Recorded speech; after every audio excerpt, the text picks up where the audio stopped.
consider this a chat among friends that met while traveling. And I'm honored to have you here, Elie. So please tell us what you can in 2 minutes about what happened in Lebanon and why we met and why are you here now. Yeah, I'm gonna share a couple of stuff, but it will be interesting as well to give your perspective from people that came from outside and how you saw things. Quickly, I chatted with a couple of people about Lebanon, and one of the things that came to me is just a bit the lack of information that was transmitted in terms of what economic crisis we've had. For a lot of people, it was just about hyperinflation. But if we look at it deeply, it's hyperinflation was a very tiny part of it, in terms of what happened. It all started one day we woke up and they announced that they are adding $2 tax on WhatsApp, and that technically that thing led people to go to the streets. So we woke up, people are going to the streets. It's a revolution. Everyone is turning against the government for a $2 tax on WhatsApp. Suddenly it became a bit, maybe 10 days in the revolution, it became quite aggressive by, burning tires on the streets, destroying a couple of things, the regular tactics used by government to a certain way. And we suddenly saw a lot of the families, the kids that were really on the street kind of protesting, the situation and the corruption in Lebanon. That really led people to go out of the streets. And as soon as that started to happen, the state declared kind of, critical situation, and the banks completely closed all their doors. All the access of funds, what most of the people think it's only in Lebanese pounds. We lost access to the funds in US dollars, in euros. Lebanon has been pegged to the US dollars for 30 years. It's one of the countries that is the most loaded in US dollars for the capita it has. We actually only, all my life, I've never used the Lebanese pound as Lebanese. I've always have US dollars and transacted even, in the 80s or the 90s. So people lost everything suddenly. We couldn't have access to the funds. If you'd had $1 million, it started gradually, but right now, for instance, it's at 10%. So if you have $1 million, they'll give it to you at $100,000. So you sign on your millions, and they did a 90% haircut on your funds. All this led to the hyperinflation of our market, which at the same time, if you dig deep a little bit, it was a black market that was created by those same banks and politicians because they own the liquidity. So through the first 2 years of the collapse, they were actually monitoring all the liquidity and all the US dollars. So on some days, they would inject liquidity through a couple of exchange offices, and the money will drop. And we're talking about drops of 20 to 30% daily. That happened for 2 years. Our Lebanese pound was pegged for 30 years, $1 for 1,500, so 1.5. Today we are $1 for 90,000. We reached 130 a couple of months ago. And that all happened from the 17th October 2019 till now, obviously with other couple of events such as the COVID that we all been through and the Beirut explosion, which kind of impacted the country very well. It's so crazy to think that a state can fail. It's literally like a company very, very, very well, bad managed that can just fail, and we are there. When we were there, this is very interesting. I think it's something we should talk about it, because we discuss a lot among Bitcoiners about the role of the state. Is a central entity useful for real? There is an alternative to it. While we were in Lebanon, you were showing us around and you were explaining how literally all the public offices are closed. So whatever you need to do, there's no way to do it. You guys have to do it among yourself, peer-to-peer. For example, buy a car. You cannot register the car because everything public stops working from day to night, basically, right? Yeah. Like it's ironic, like you said, Laura, is in terms of can we not function without a state? Last summer was the best summer in Lebanon in the last 7 to 8 years, even before the crisis. That summer was the most profitable summer on every single businesses that you have on and many sector. It's been 2 years almost. We have no president, no prime minister, no central bank governor, and we were very close to losing our general of the army. They made an exception for it a couple of months ago. And really, the system is ironically, when we collapsed, we didn't have any support. So if you want to think about it, when everything collapsed, people have had to deal with each other, because what do you do if you owe a debt to an old rate? What do you close it on, which rates? And the fluctuation was going so fast. So from suppliers' perspective, people start dealing with each other. Okay, let's reset everything we owed for before. We will take care of it after. Everything that is happening right now, and we became a cash society. Right now, we are purely a US dollar, 90% cash society. No credit cards, practically no Lebanese pounds, or it's transacted right away on the black market of the rate of the day. And but yeah, people are actually, we bought a car a couple of months ago. You can't register it, so it's a deal you do with the notary, with your guy. It's based on trust, and the car transferred, and you drive it until we're waiting until they open up so you can register it really under your name. Another peculiar part of the failure of the state of Lebanon is notoriously how the electric grid was handled. The electric network in Lebanon is so obsolete that it is ridiculously expensive.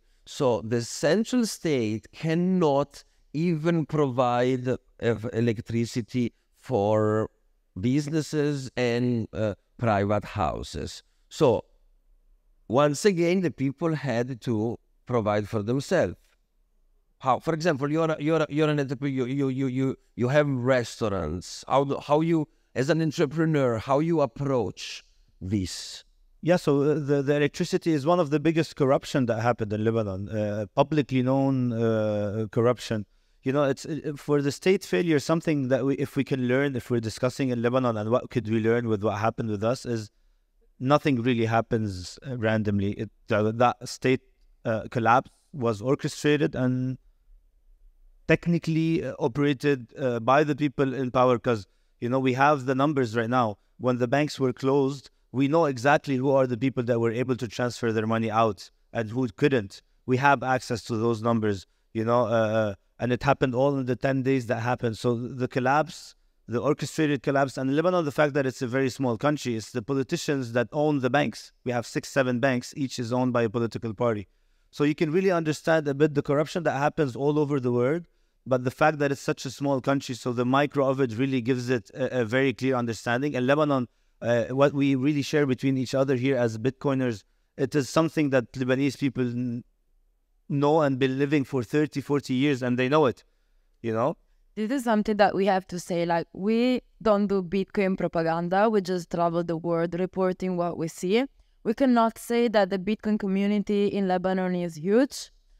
It wasn't one of the biggest that we have seen. Of course, there is something, of course, there are people doing something, but let's not say that Bitcoin is now fixing their problem. But the potential there is amazing. I mean, they have no trust in the government. They know what it means to be to do self-custody, and they have to invest in their electric infrastructure, so generate more energy. Everything seems to funnel in the Bitcoin direction, but at the same time, the community there, it's in its infancy. Yeah, I think in today, Lebanon fits actually, I think, the closest to kind of a perfect system to implement Bitcoin. People very highly educated, they all speak different languages, loaded with US dollars. So yes, the currency has collapses, but people still hold, like my real estate is in US dollars, we pay rental in US dollars. So the wealth transfers could be really considerable. The amount of gold that people have, it's one of the highest in terms of GDP per people. So Bitcoin fits perfectly. We have no electrical system. We have a lot of renewable energy. And everyone is doing their things. Who can, of course, manage to survive. One back home can picture Lebanon like a street full of poor people, desperate, stealing from each other, crying all day long with no money. But when we flew there, Elie picked us up at the airport. 2 hours later, we had We were at this amazing party, having so much fun with a lot of people, music and food and drinks. And the city was like, of course, you can see there is signs of pain and destruction, but everyone is doing something. Private entrepreneurs are... Life goes on. Life goes on. And that impressed me a lot. Like, everyone is doing what they can, and it's amazing to see. Yeah, two things to really mention about Bitcoin, if we want to take it as kind of, if we're analyzing Lebanon and Bitcoin, it's very sad and that you see that, okay, we have everything that we need for Bitcoin, and yet it's not big. So as Bitcoiners, we have to really kind of understand and grasp the fact that, it's not the hyperinflation that's going to make people become Bitcoiners. It's not the knowledge that the bank and the central bank is corrupted. Our central bank governor has an Interpol arrest in his name by the same people that awarded him the best central bank governor in the world a couple of years ago. The people know this, yet they're not Bitcoiners, yet they're skeptical, yet they're still maybe on the US dollars on the old term.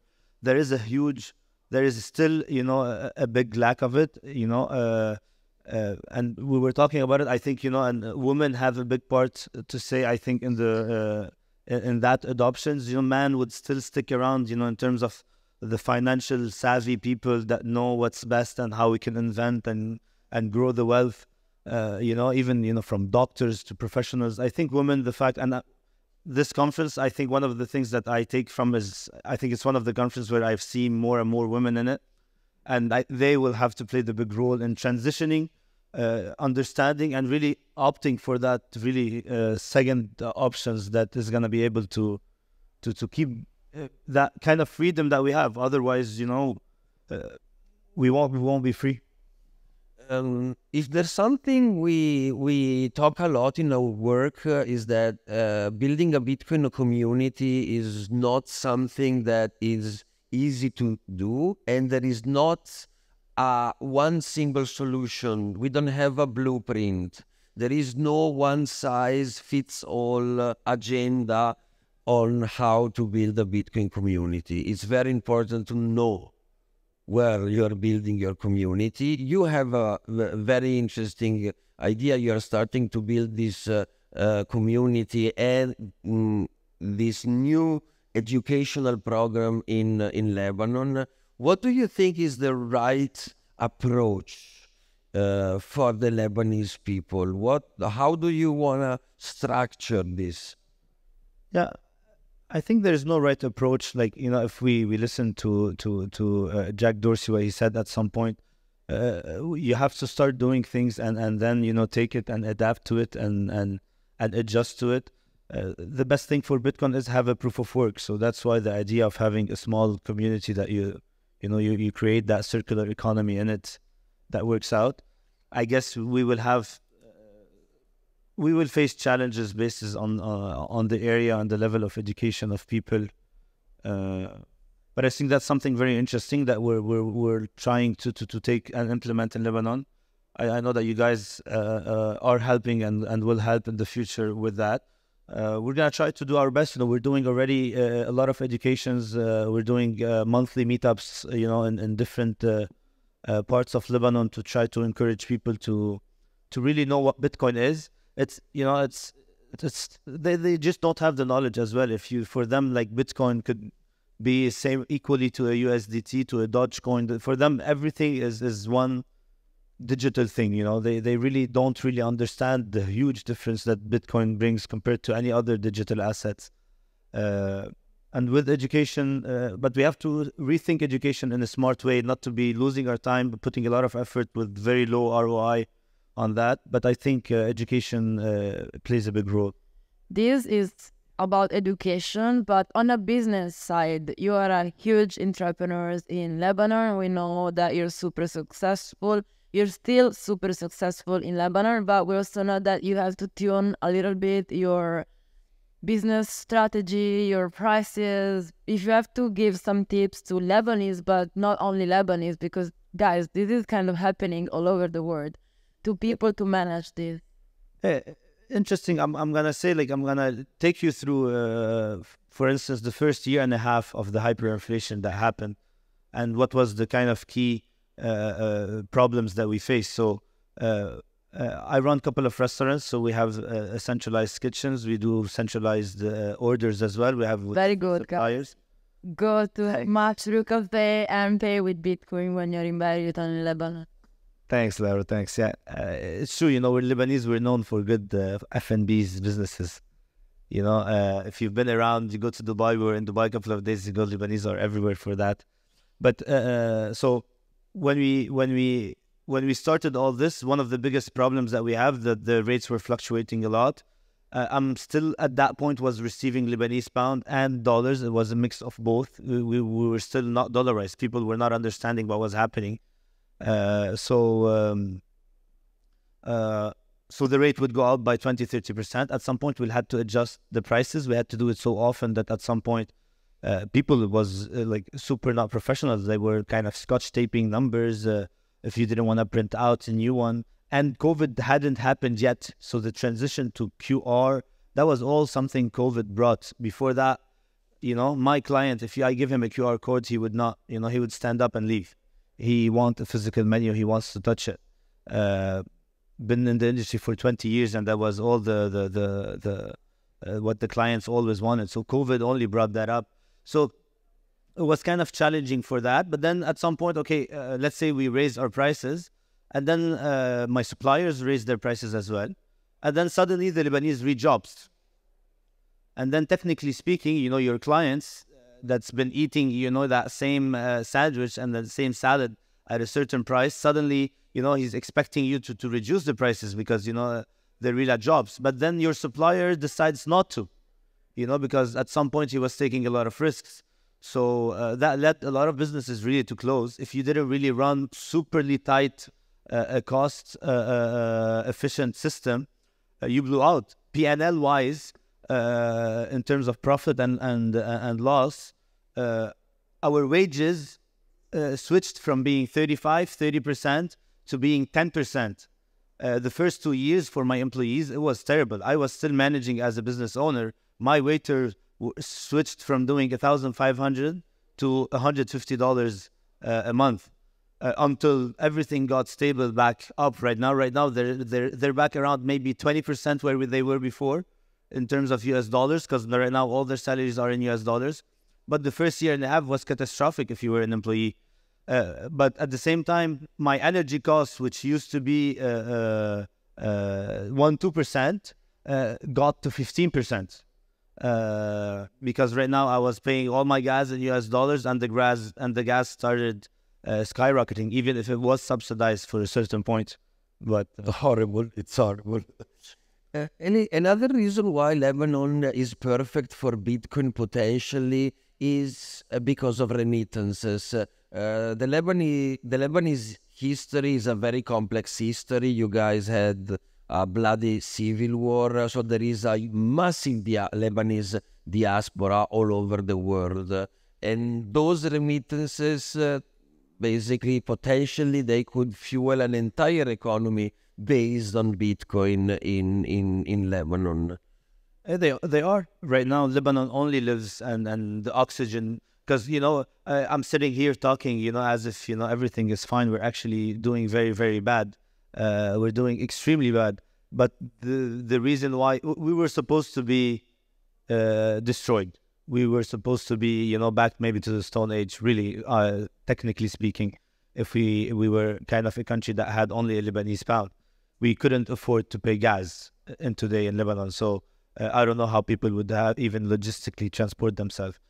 We got a second lifeline, and the second lifeline through that US dollars that was present with the pegging of the dollar, and at the same time, like Rikki mentioned, a humongous diaspora that is extremely successful outside. If you go to Latin America, if you go to the USA, to France, and they are right now supporting their families, and they are capable of doing so right now, because if they send $300 to their family, it has a way bigger weight than what it used to be before. $300 before was almost nothing. Right now it helps more, and Lebanon is surviving on that right now. I go back a little bit when you mentioned your employees. Thank you for doing that, because you reminded me talking with this girl. She just changed her job.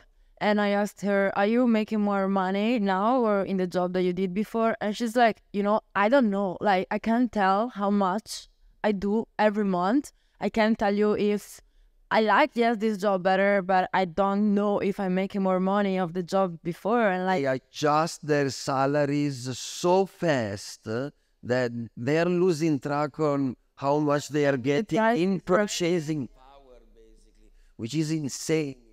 In Bitcoin, you have 1 million sats. You know how much sats you have. Of course, if you price it in fiat, the price is going up and down all the time, but there's no inflation. So you at least can list with an asset that doesn't change this. But definitely, we just mentioned another layer where Bitcoin is fitting perfectly for when a monetary system collapses. Again, right now, a lot of people, again, when that happens, so that collapse happened, and we have a second lifeline before the US dollar collapse, and then, I think we will be like everyone else. But again, that collapses in terms of the government.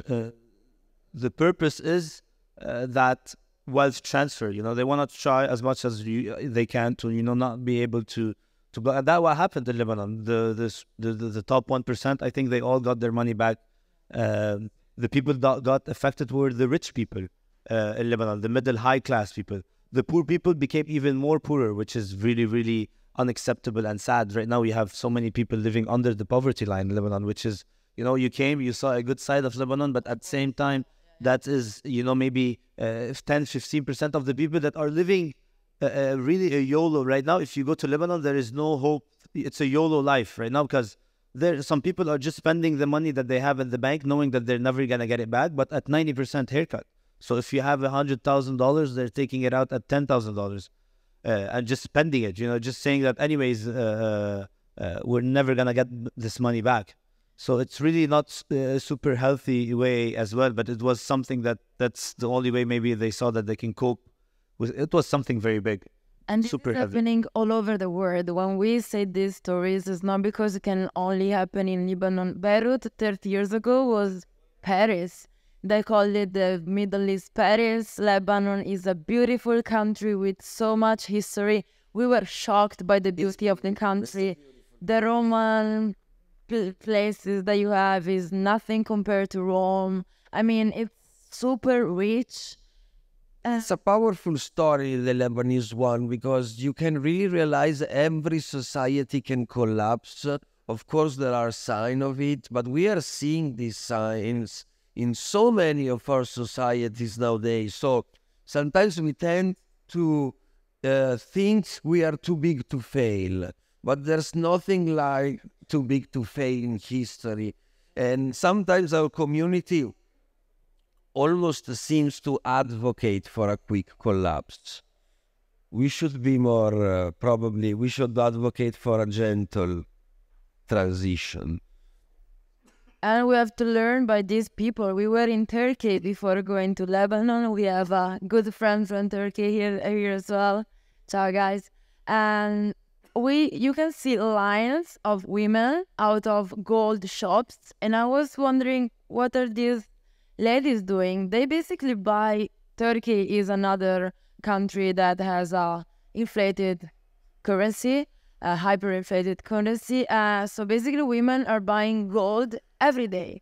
The man comes back from the job and they go buy gold every day. And I think this is something that we should learn from as European, as American. It's something that we have to learn to do, because our currency is inflating as well. Our money is going to zero as well. So when we hear this story, we have to learn by all these people, because they have been there already and they have so much to teach us. Okay, we have a couple of minutes. So what we can expect from the Beirut community and from the Lebanese in Bitcoin the next couple of years?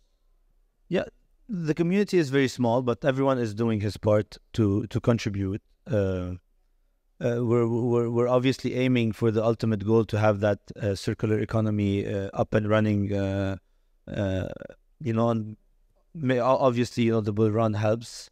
in terms of, right? Because we know if you want to make it successful, it's about, you know, a kind of decent amount of liquidity that you inject into that economy to make the transition easier for people. That's what, you know, we want to give them the feeling that it's actually easier up until they see that it's actually better by themselves. And so we're doing a lot of effort. And hopefully, you know, we'll have more and more adoptions. And obviously the price helps, unfortunately, up until people have to realize that the price doesn't matter. But, you know, right now, the fact that it's just winning assets in general gets people, you know, to re-question their real estate structure, you know, that they've been sticking to it. And that's the best thing to do. You know, same thing for, you know, mutual funds. Like, you know, really, who wants to invest in mutual funds these days? You know, and it's, I think we're headed in the right direction, and the adoption is going to keep on growing. Thank you so much. We're changing the world. Woo! Thank you for being here, for listening.